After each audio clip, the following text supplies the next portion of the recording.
Nadali ng taglamig yung star nut mga tol, oh.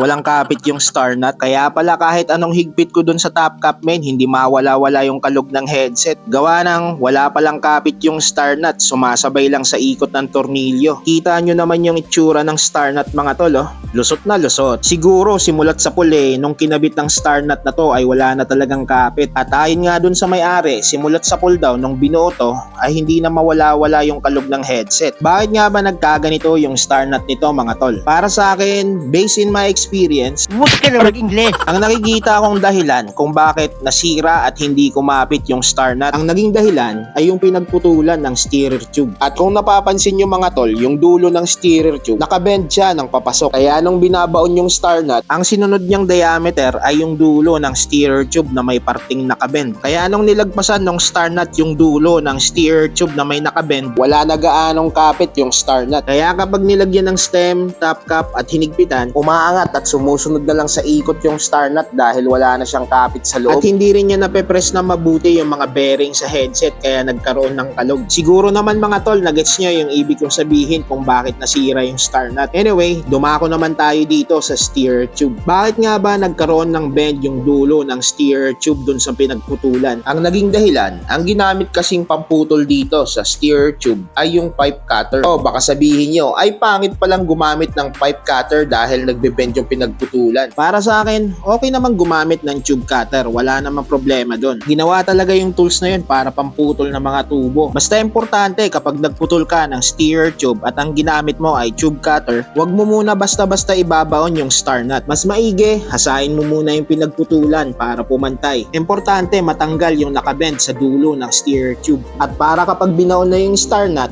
maganda ang tirada. Kaya nga ikaw alam kung magaling ang tsamba mo, malakas eh.